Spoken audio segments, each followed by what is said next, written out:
Hey guys, and welcome finally back to the channel. The last couple of months have been absolutely crazy, mostly positive. I was very fortunate to be playing live again, big time, with a lot of different projects, which was very cool and rewarding. Also a little bit exhausting, and unfortunately I did not have time to make a video for this channel.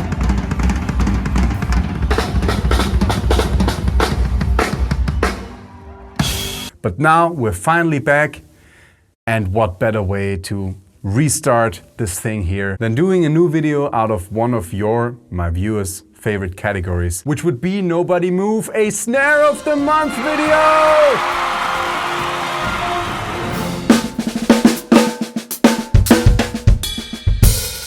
We're talking about my latest addition to my snare drum collection, my newest snare drum, which would be my Yamaha 14x5.5 recording custom brass snare drum.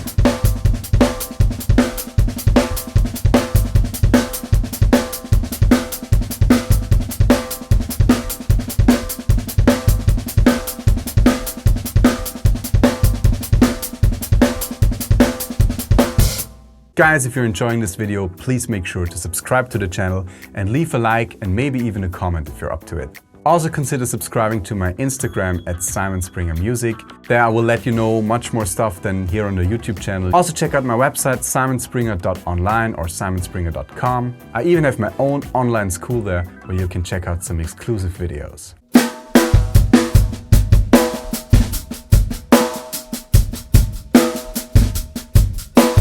As I've said, this is my newest snare drum.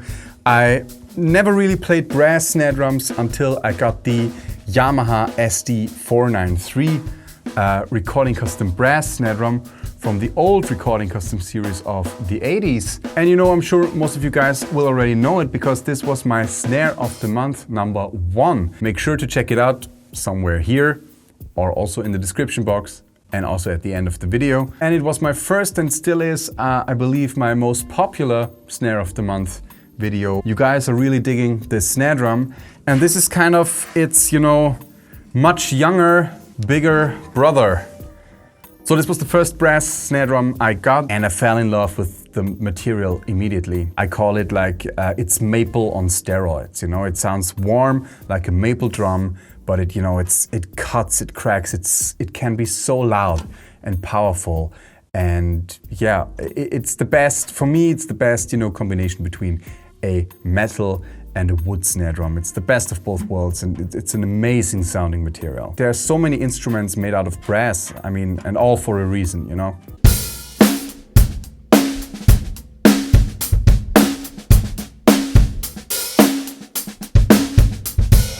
Loving the material and that kind of snare drum so much, I was thinking about, you know, getting a model in a more standard size, like a 5.5. And I wasn't at this point looking into another vintage kind of drum because in contrast to the 3.5, Yamaha still produces the recording custom 14x5.5. Or not still produces, but produces it again because they, you know, relaunched a whole recording custom snare drum line in collaboration with Steve Gadd a few years ago.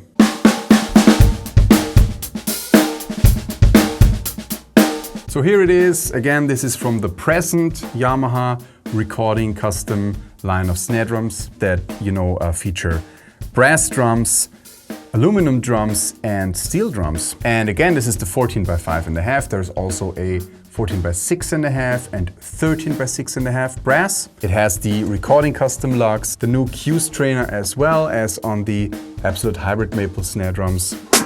It's a very good strainer, works perfectly fine. The recording custom snare drums feature triple flanged hoops, so not the die-cast aluminum hoops.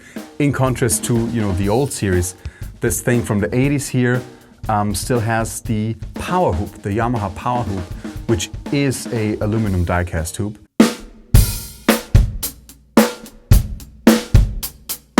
And as always, I have a pretty new Remo Ambassador snare set on the snare side, and also a fairly new coated Ambassador on top. The wires, it actually came with 2 sets of wires. This is the normal medium-sized standard one. I don't know the exact name.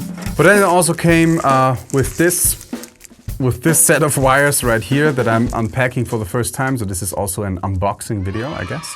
Which, yeah, is a very peculiar, interesting design. You know, there are always two wires and then a little gap.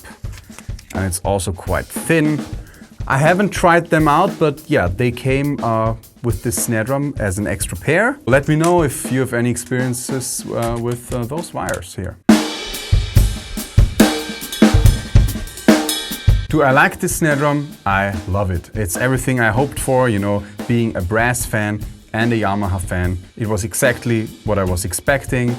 And yeah, it sounds great, it's very versatile. Maybe the only downside, but that's definitely not Yamaha's or anybody's problem, is that it's very heavy because brass just is a heavy material. It's a very good sounding material, but it weighs a lot more than your normal maple, birch snare drums, whatever, and way more than aluminum. So even the small one, the 3.5 one, weighs more than maybe all of my other snare drums, excluding this one, of course.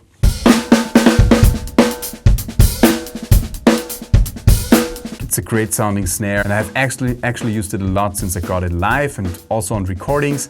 And that's one thing I have to, you know, also say. It's called recording custom for a reason. It records incredibly well, you know. I don't know why and how. I'm not a scientist or a product developer or something, but you know, this snare drum through a Shure SM57,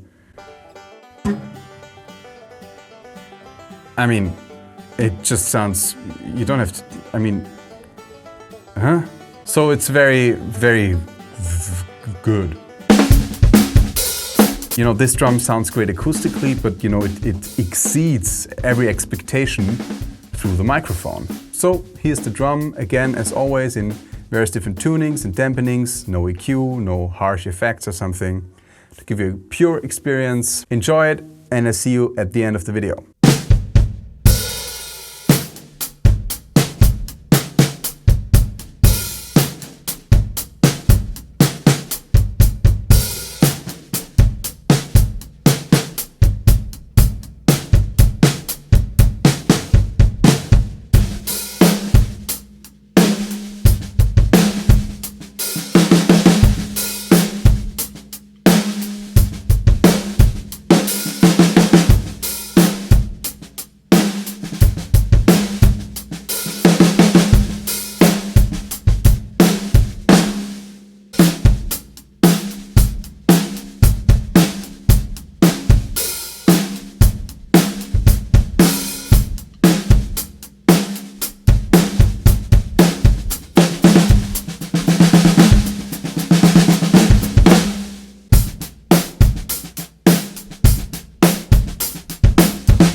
That's it for today. Thanks guys for coming back to this channel after a couple of months. There will be coming out more videos soon. Until then, check out all the stuff I have going on here already. For example, my completely free 17-episode course on hand technique.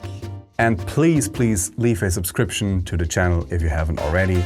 Again, give this video a like and a comment. Follow my Instagram, go to my website, and I'll see you all again very soon, I hope.